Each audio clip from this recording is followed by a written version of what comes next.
Okay, let's take a look at that.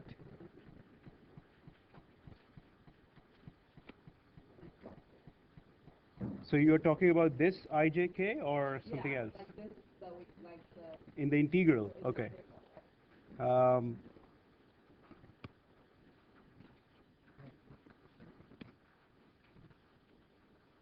so in this integral, when you write out your stiffness matrix, you will have terms in terms of L1, L2, L3, and they might have some powers ijk. So if you want to integrate this kind of a term, the exact formula is given by this. okay. So the I are just the power that Hmm. so it's just X, so it's just what you want. You mean x? Like this is just It's not x. You have to express all the shape functions and all the derivatives in terms of L1, L2, L3. And then whatever derivative you get, whatever function you get as the integrand, it will have some power of ijk. Okay, so you have to express your stiffness matrix and your shape functions all in terms of L1, L2, L3. And then you can integrate, use this formula to integrate it exactly. Yeah?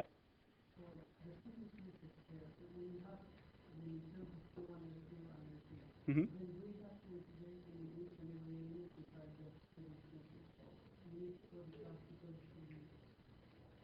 You can code it up using symbolic math in MATLAB. That might be easier. Uh, okay. Anybody tried the problem 3? Isoparametric Q4? Done? Okay, great. Um, any other questions on the? Okay. All right. So what we'll do today is maybe briefly go over. Since we've had a little break here, let's just remind ourselves the overall picture of this formulation. So the problem that we were trying to solve was this elasticity problem. In general, in 2 dimensions, we said that this is the equilibrium equation.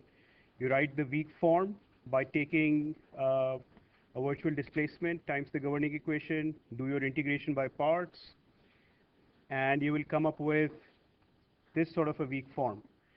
This term is the internal virtual work. This term is the external virtual work. And all this is completely exact. There is no approximation until here. Then we introduce the approximation. We say that we are going to discretize our domain. And within each element of that domain, we are going to assume a certain type of interpolation for our unknown. This is the unknown displacement at any point xy within any element. And if you use the shape function matrices, then you have n times d. Similarly, you can calculate your strain matrices using this B matrix, which is the strain displacement matrix. These are the degrees of freedom at the nodes. And if you plug all this in, you will get this sort of an equation for the global domain. And in this K global and F global, we already know how to do that using assembly operator. So in your problem 3, did you write a general type of an assembly operator for that can handle both T3 and Q4? Or did you do assembly for T3 and for Q4 separately? Does that question make sense?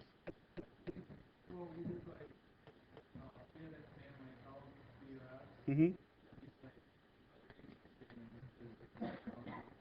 Okay, yeah. Uh, I mean, that will just lengthen your code if you keep on including different elements. So there's a nice way to make an element degree of freedom vector, which is general enough for any number of nodes. If you have T6, if you have Q8, Q9, you're not going to write out a long expression of all the element degrees of freedom, right? So there's a nice way of just combining all the assembly operators all into one command. But anyway, you can either way you do. If it works, that's fine. So okay, so in the assembly, we talked about how to, yeah, this is basically what I was telling you right now. So if you have I, J, and K nodes, in general for Q4 you will have I, J, K, L, M, N, whatever. Um, the degrees of freedom corresponding to those nodes are given by these numbers. So if you can write a general command that can incorporate any number of nodes using this sort of a structure, that will make your code, if you want to include future elements, more elements in the code later on, that will become easier. All right, so then we talked about how to do the integrals. For triangles, we said that we could find all these integrals exactly. But for Q4s, for general Q4s, we had to use this sort of an isoparametric map. Um, and in this isoparametric map, another point that I also mentioned on the forum is that all these measures, the Jacobian and all those things, they are all point-wise. If you try to imagine that this is a plate, and if you stretch it to the actual coordinates, then the ratio of the change in area, ratio of the change in domain and strains and stresses will be different from point to point. So you need to keep that in mind, and using this isoparametric map, you can find out the derivatives of the shape functions with respect to C and eta, and then use your Jacobian to translate that to derivatives with respect to x and y. Did anybody do the Q9 with a curved edge? Okay. So for those, you will see that all the Jacobian values will be different from at different points. And for the curved edge, you will also have to use the length factor that we had talked about. So let me pull that up a little bit here.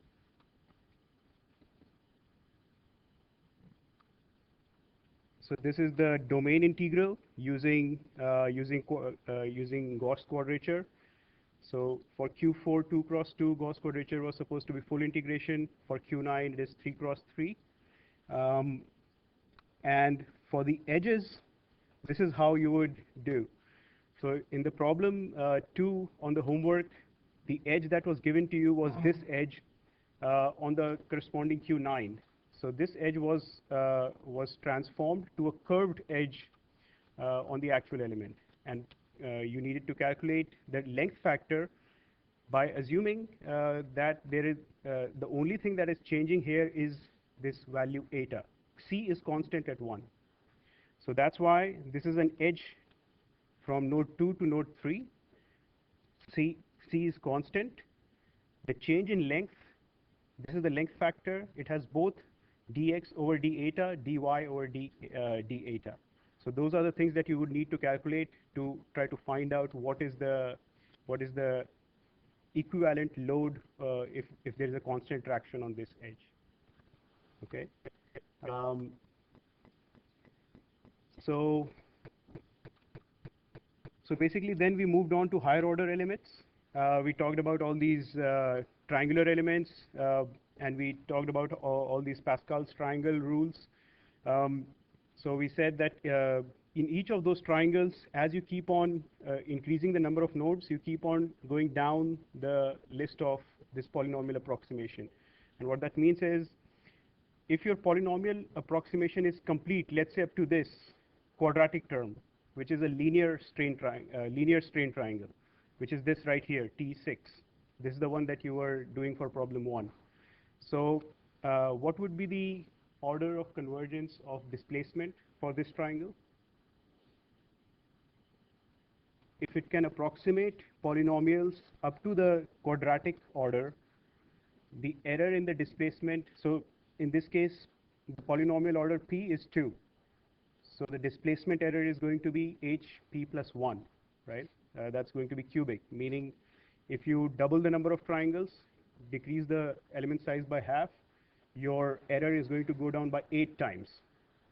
And so similarly, if you have a T10 cubic triangle, that would be, error would go down by 16 times, because that is h to the power 4.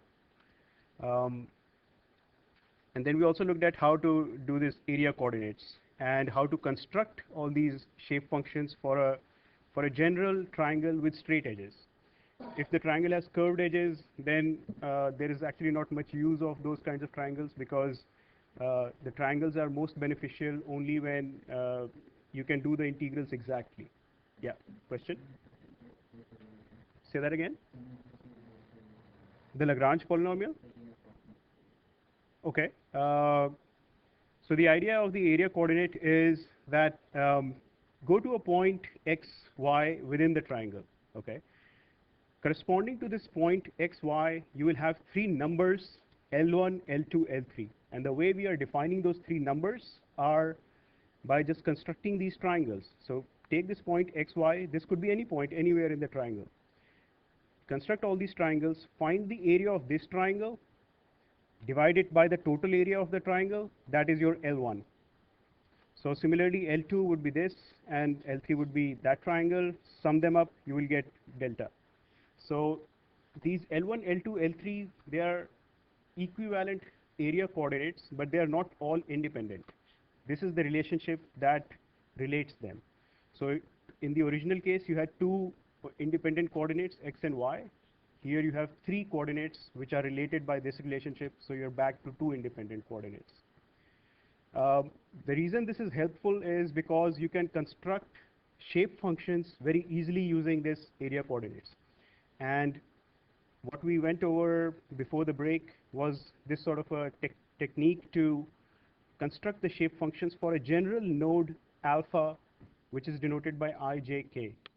Anybody is, did you try any higher order triangle? I guess it's better to just go over this a little bit. You have this node alpha, which is, if you take a look at the area coordinate L1, it starts from this edge. Any point along this edge, the value of L1 is 0. And you increase in this direction. As you go from this edge all the way to this point, it goes to 1. So the way that we construct this Lagrange polynomial is, we make sure that it goes to 0 at any point along this edge, at any point along this edge. And the rest of the points, we don't care. Similarly, for L2, we make sure that this L2 polynomial goes to 0 at any point along this edge. L3, we make sure that it goes to 0 at any point along these three edges. So if you multiply all these three Lagrange polynomials together, what you will have is a shape function for this point alpha, which will go to 1 at this point and 0 everywhere else. Okay, so this is the way hopefully you should have used to construct your T6, although we actually did that in class, I believe. So for the T6 triangle, we used these corner nodes and mid-side nodes. You can easily construct the shape functions in terms of L1, L2, L3. And we also noted that these L1, L2, L3, they are nothing but the corresponding shape function values for the corresponding T3. Okay, so if somebody gives you the coordinates of a triangle, 1, 2, 3, somebody gives you a coordinates of the triangle, and you have a point x, y somewhere in the triangle, you can immediately find out what are L1, L2, L3 from the shape functions. You know how to calculate the shape functions for a triangle, right? So you can find out L1, L2, L3 in that way, and then just construct your shape functions using the technique that we just talked about using Lagrange polynomials. And when you need to take derivatives, those derivatives are going to come out to be constants. For this, as long as these nodes and all these all these nodes are equally spaced, those derivatives are going to come out to be constant. Okay. And then there are these equivalent formulas, and we talked about next the two different types of families of higher order rectangular polynomials. So one family is the Lagrange family, where you just increase the number of nodes in both C and eta, and that will create nodes inside the domain. So those of you who missed the lecture last time, did you take a look at the video? Okay, not many. But take a look at that video because there's a lot of information in that video that's not here in the notes. I showed you how to construct these types of shape functions, especially for the serendipity class of elements. That will tell you how you can construct those kinds of shape functions on MATLAB. Okay, and I've already posted the MATLAB codes on the course web that I used in the class. All right, so those were the two classes of families of rectangular, higher order rectangular elements: Lagrange family, Serendipity family. And in the Serendipity family, the only thing is that there are usually no internal nodes. If you want to include more terms in the Pascal's triangle, then you can include more nodes inside the rectangle. And we talked about why connecting some of these elements in 1D is okay, but it is not okay in 2D. You have to make sure that the elements, the displacements match up at the interface. Okay. And then yet another class of higher order elements is the hierarchical class, which is just adding bubble shape functions to your original shape function. So if you have a linear shape function in 1D, you can keep on adding bubbles. And we notice that this is a discontinuous function. We cannot add this bubble because it is not in H1 of 0. Similarly, for 2D triangles, you can add bubbles. In rectangles, you can add these kinds of bubble functions. And you can construct higher order polynomials that way. So we also looked at something called incompatible bubbles. We said that all these bubble functions that we add, they need to go to 0 at the edges. But clearly, these two bubble functions don't go to 0 at the edge. But they are added to the Q4 element simply to improve the bending performance. If you have a cantilever beam, just like in your homework 6, if you use a very coarse mesh, you will see that it is not going to give you a close enough answer right away. You will have to refine it quite a bit before it gives you usually it is 4 layers of elements before it gives you a good answer. But if you add these two bubble functions, these are not bubble functions because they are not 0 at the edge, but still if you add them, that improves the performance. But you have to be careful when you add them. You have to use reduced integration, especially for these bubbles. So that's what this quote was about that I showed you last time. First, so can anybody tell me what are this quote says that 2 wrongs do make a right in California, meaning first of all you are adding the bubbles, that is one wrong. What is the other wrong?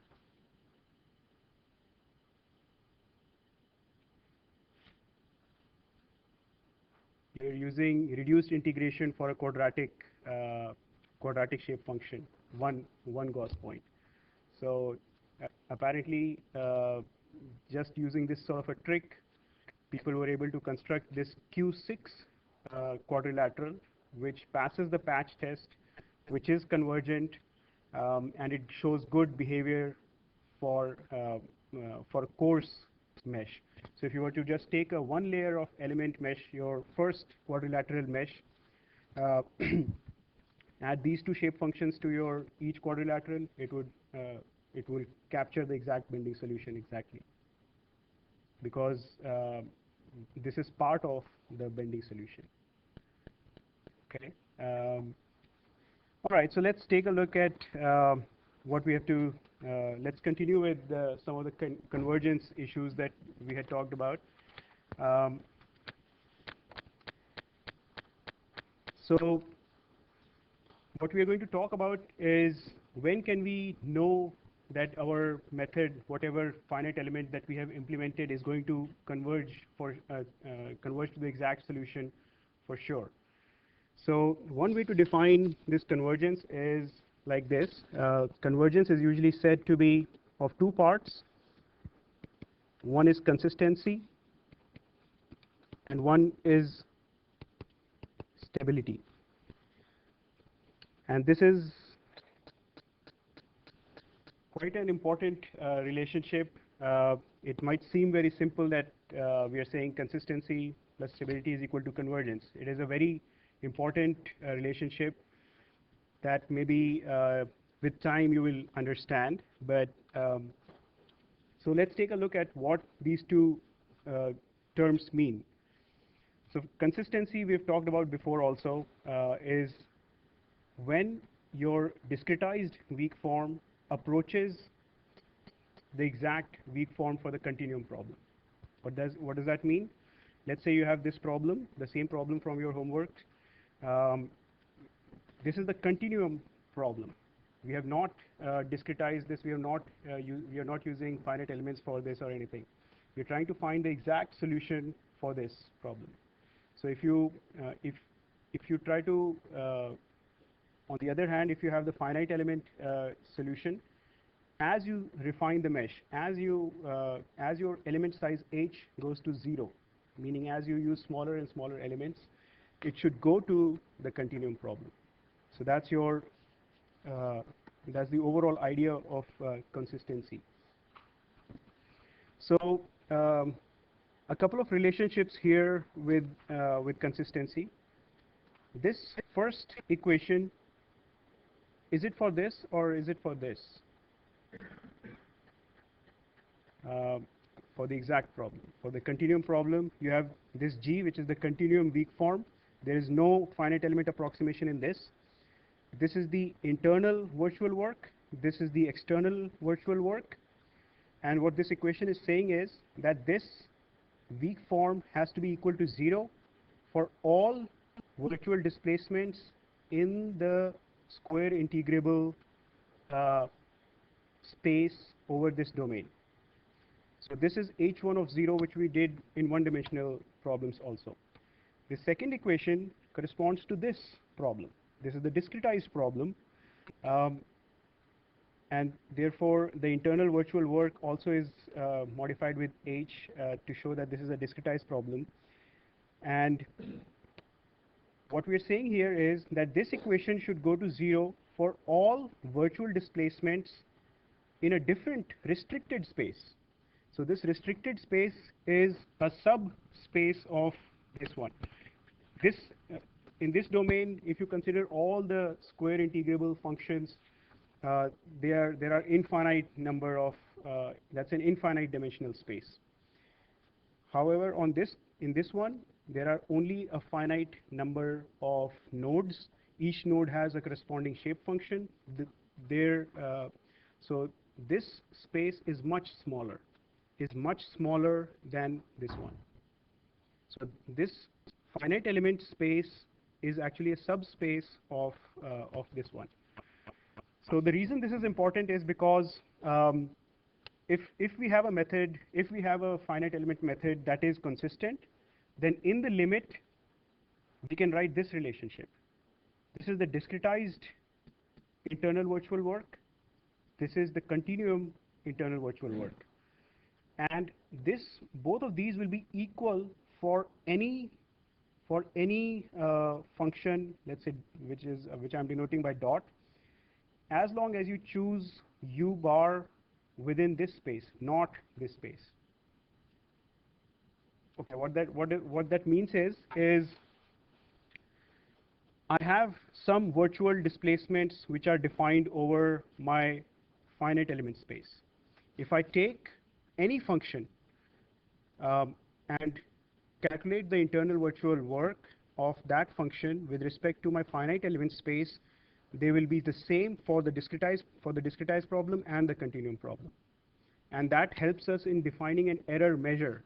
Okay, so if the method is consistent, if these two are equal in the limit as h tends to go to 0, then we will limit our h1 to be the finite element space, and we can say just subtract one equation from the other. These two cancel off. What we will have is, since a is equal to ah, you will get uh minus u.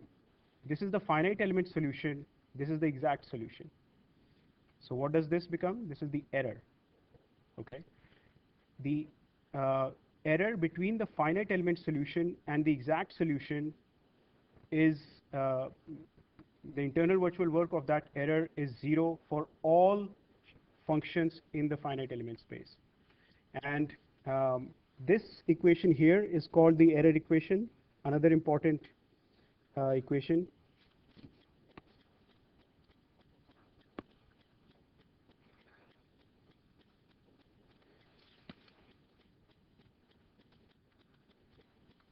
And I just told you that this quantity right here that you're getting from subtracting these two, you'll see that it will become UH minus U. That's right here, UH. And this U, we are restricting to UH because we are changing the space from H1 to finite elements. That's why we are able to write this, this equation. And what this equation tells us is that the internal virtual work of the error is 0 over the entire finite element space, meaning that the error is always orthogonal to the finite element space. So these are all sort of mathematical terms, but what you need to understand here is if you choose a finite element space and you do your normal calculation k d minus f is equal to all that, whatever solution that you get from that is going to be the best possible solution given this discretization. So which means that that all these statements are equivalent, that the error is going to be orthogonal to your selected finite element space. If you choose a different space, if you choose a larger space, your error is going to decrease. This is basically what we do when we do mesh refinement. If we increase the number of elements, we are choosing a larger space. So in that sense, the error will become smaller and smaller as we keep on refining the mesh. Okay, so another point to note here is that the energy stored, the energy of the error is 0 only within the finite element space. Energy of the error is not 0 in the original H1 space. And this is what we actually want. We want to find out what is the error of our finite element solution in the original space, because we are seeking the solution to this problem. We are not seeking the solution to this problem. So if we want to calculate what is the error of our finite element solution with respect to the continuum problem, then this is the equation, this is the relationship that we need to consider. We need to expand our finite element, these UH virtual displacements from the finite element space to the bigger space, to the continuum space. So without going into how to derive all these error measures, these are all a lot of mathematics, and people have developed all these error measures over the years. So we will just accept some of these errors. So since this is not 0, what we actually do sometimes is change our u prime to the actual error, and this is AEE. This is very similar to what our potential energy function was. So if you remember, we had a virtual work function. We used the Weinberg theorem to find out what the potential energy function was. Okay, so this potential energy function is pi. If you find out what is the potential energy of the error, that you can express in this form: half times strain times stress. This is basically what this is saying. And this is the strain energy of the error. And it can be shown that this strain energy of the error is actually equal to the error in the strain energy. So the first sentence is energy of the error, that is pi e. Error in the energy is, you find out what is the energy stored in your finite element solution, find out what is the energy stored in the exact solution, take the difference of that. So this is energy of the error, this is error of the energy, and it can be shown that they are equal. So people also have shown that if you use complete polynomials of order p, and let's say we are using linear finite elements, so our polynomial order p, Q4, actually Q4 has a, so let me ask you this, is Q4 linear or quadratic? It's linear because there is an xy term, but it is not complete in quadratic. It's complete only till 1 x and y. So polynomial order p for Q4 is going to be linear. P is 1. And people have shown that this energy error, if you calculate your finite element solution, then you calculate your strain energy. The error in that strain energy is going to be proportional to this quantity, h to the power 2 p plus 1 minus m. The c is just a constant of proportionality. H is the element size again. P is this order of polynomial. M is the order of the derivative in the strains. So we are right now talking about two-dimensional elasticity. Our strains are just first derivatives of our displacement, right? Exx is du dx. Eyy is dv dy, and similarly gamma xy, they are all first derivatives. So m in this case is 1. But later on when we talk about beams and shells and plates, there the strains and curvatures, they're all second order derivatives. In that case m will be 2. And all this isoparametric business will become very, very complicated. So but anyway, so for now we'll keep things simple. This is the error of the, this is what the error you will get in your finite element solution if you use a polynomial order p.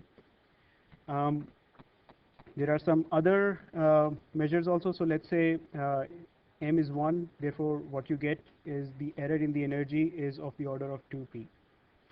And similarly, the same old error measures that we derived earlier, error in the displacement, that is going to be of the order of hp plus 1. Error in the strains, which are derivatives of the, this is the error in the strains. This is going to be h to the power p. So this is the same old thing that we had before. All right, so one important test that that people do when you develop a new finite element, you check it with something that is called a patch test. So for example, we talked about that Q6 element with those incompatible bubbles. We already know if you add those two incompatible bubbles to your Q4, then you need to make sure that this new element passes the patch test. And this patch test pretty much guarantees you convergence. It guarantees you consistency. It guarantees you stability. Okay, so so before we get into the patch test, what you need to remember is the same old relationships that we had talked about. One thing is continuity and compatibility. This is that the shape functions over your domain need to be continuous. If you have a two-dimensional domain, all those shape functions should look like tent shape functions, right? They need to be continuous along along all those adjacent elements. Within the element, it should be complete. What does complete mean? It needs to be complete up to mth derivative. So in our 2D elasticity, m is 1. Therefore, whatever shape function you choose has to be complete up to at least first degree. That's why we choose linear, the constant strain triangle, which is 1xy.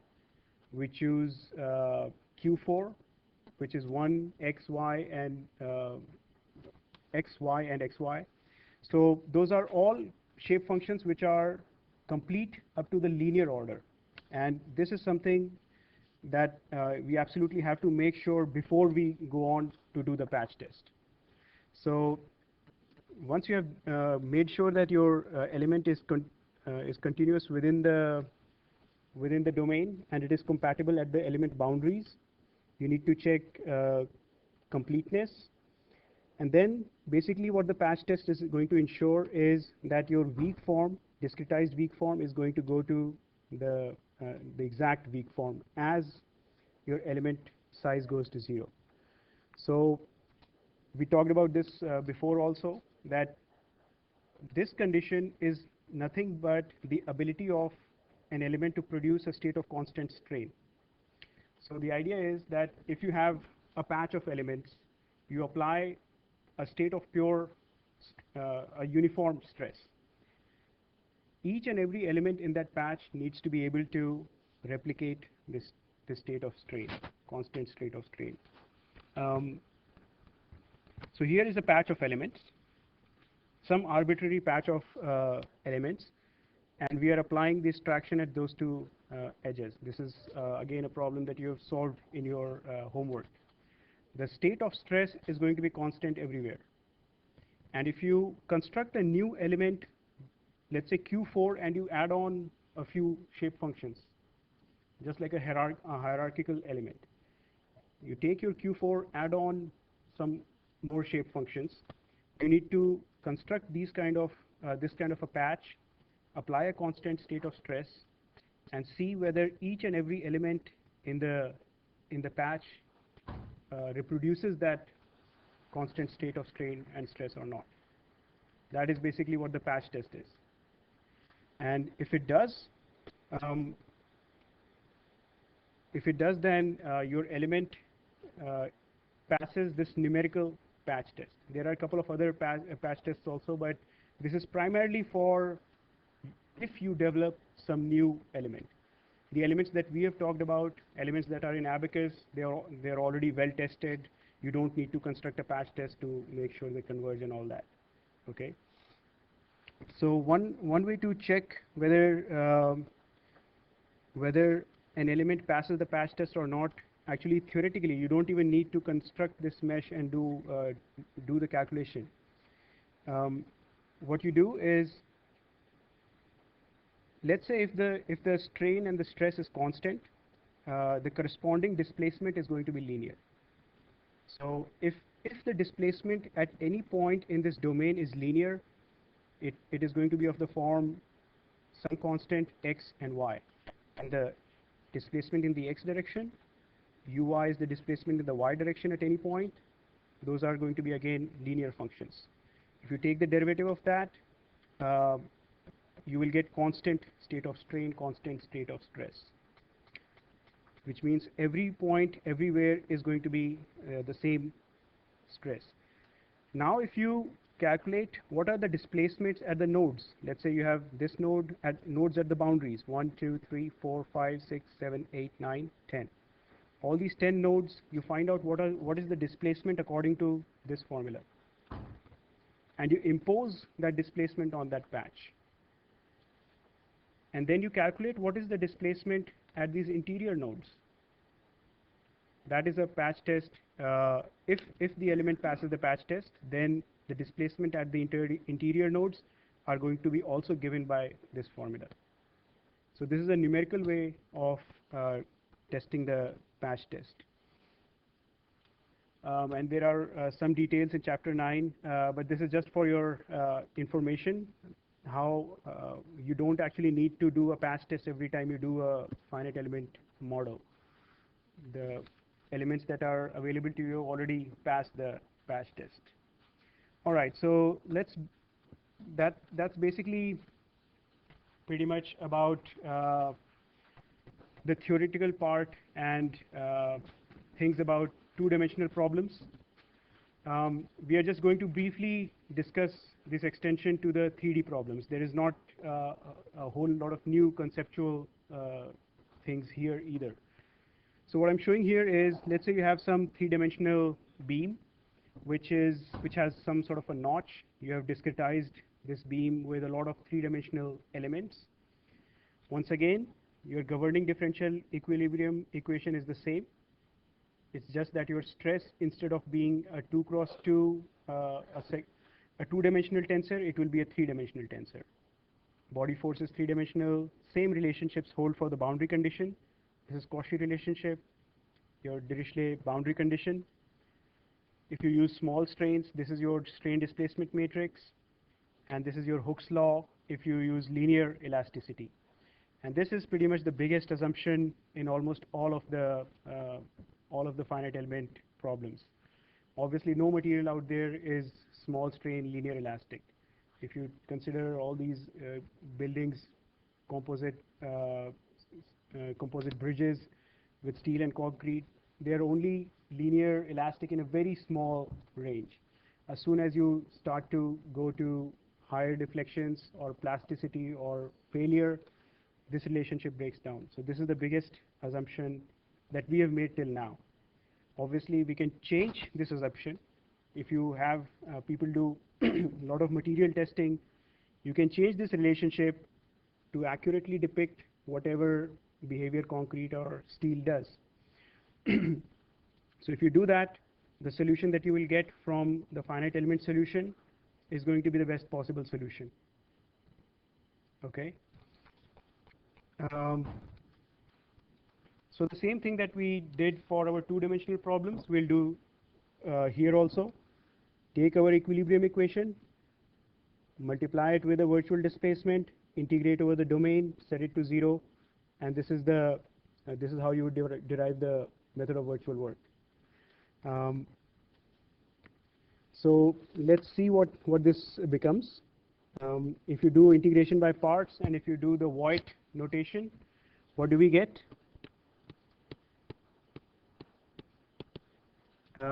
Integral over the domain. This is a vector, strain vector, transpose times D matrix, real strain, d omega. So this is the internal virtual work minus U bar times B d omega minus the natural boundary part U bar times Tn and d omega. So this is the same weak form that we had before, right? And the individual forms of these will be just their three-dimensional analogs. So you have Exx, Eyy, Ezz, and gamma xy, gamma yz, gamma xz. So this becomes a 6 cross 1 vector. Similarly, this D matrix, this is going to be a 6 cross 6 matrix, which we talked about when we started this chapter long back. And let me just briefly take a look at that. So if you remember this lecture, this is the matrix that we are talking about. This is the strain displacement, the strains in the Voigt notation for 3 dimensions. This is our D matrix, considering small strain linear elasticity. And once again, these are strain vectors. Actually, they are tensors, but we are just arranging them into a vector. So this is the relationship that we have for materials in 3 dimensions.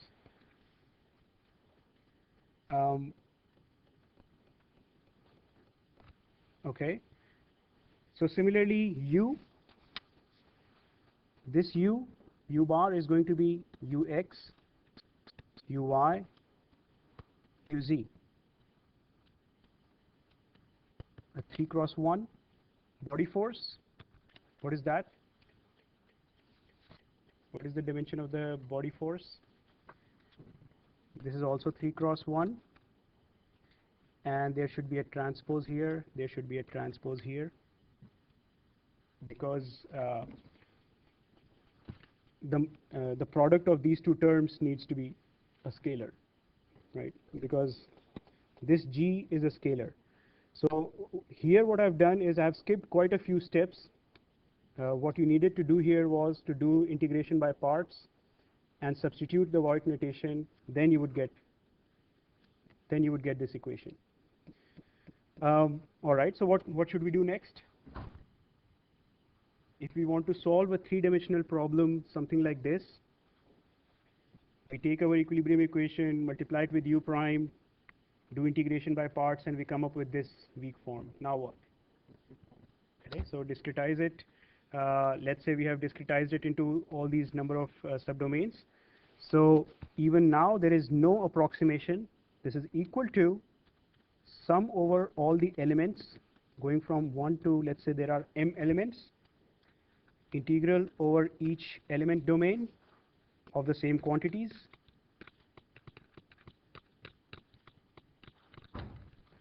and minus integral over the element domain of the body force term, and minus the natural boundary condition u transpose Tn, which is applied tractions. So this is element boundary. And what now? So we have discretized our problem. We had this original big domain. Now we have summed it up. We've just broken up our integral from this big domain to our all these bunch of small elements. What should we do now? So we substitute the shape functions. You have u, the real displacement, as a function of x. That is going to have three terms: ux, x comma y comma z, uy, again x comma y comma z, and uz, x comma y comma z. This is going to be expressed as shape function matrix times the nodal displacements. Okay, so just to take a specific case of an element, let's say we have chosen a Q4, or sorry, a Q8 hexahedral element, and in this case, this is node 1, 2, 3, 4. This is node 5, 6, 7, 8. This is a 8-noded hexahedral element in 3 dimensions. Another corresponding element to the triangular element in three dimensions is a tetrahedron. So it looks something like this, in which case 1, 2, 3, 4. So both of these elements are three-dimensional elements, and this n matrix is going to look something like this. In this case, it will have some rows n alpha, n alpha, n alpha, and so the idea is that these are the shape functions for node alpha. This is very similar to what you had in 2 dimensions. In 2 dimensions, you just had this thing here, 0 and 0, right? So in 3 dimensions, you have all this and 0. And let me just write out the nodal displacements, and then we can break here. So obviously, nodal displacements are also going to be for all the nodes: dx, dy, dz, for node alpha, node alpha, node alpha. So the idea is that your finite element approximation ux is again of the same form, is of the form alpha is equal to 1 to, let's say, number of nodes per element, and n alpha times d alpha. So this is u of x, and if you make this substitution, you will get the same sort of substitutions that you had before. epsilon of x is going to be B matrix times D. Stress is going to be D matrix times B matrix times D. And you substitute that in your weak form, and you have a three-dimensional formulation. All right, so let's stop here, and we'll meet next time on Friday.